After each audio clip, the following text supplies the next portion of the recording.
যদি আপনারা না পারেন আমাকে দায়িত্ব দেন, আমাদেরকে বলেন যে ভাই বা ছোট ভাই, তোমাকে আমি 1 বছর সময় দিলাম, শিক্ষার বিষয়গুলো গোছায় দাও। বিনা পারিশ্রমিকে ইনশাল্লাহ করে দেব, কোনো সমস্যা, 1 টাকাও দিতে হবে না। জাস্ট একটা চেয়ার টেবিল দেন, 100 জন আলেম দেন, 100 জন বুদ্ধিজীবী দেন, গড়ে দিব ইনশাআল্লাহ। প্লে গ্রুপ থেকে মাস্টার্স পর্যন্ত আমাদের ছেলেমেয়েরা এমন শিক্ষায় শিক্ষিত হবে যেটাকে শরীফের গল্প শেখাবে না ইনশাআল্লাহ।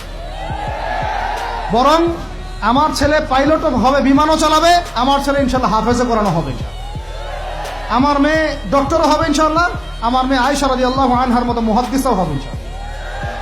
আমাদের এক ভাই, সে রাজনীতিবিদও হবে ইনশাআল্লাহ, জুমার খুতবাও দিতে পারবে ইনশাআল্লাহ। আল্লাহর কসম করে বলতেছি, এমন শিক্ষা চালু করা সম্ভব, শুধু আপনারা যদি একটু সৎসাহস দেখান।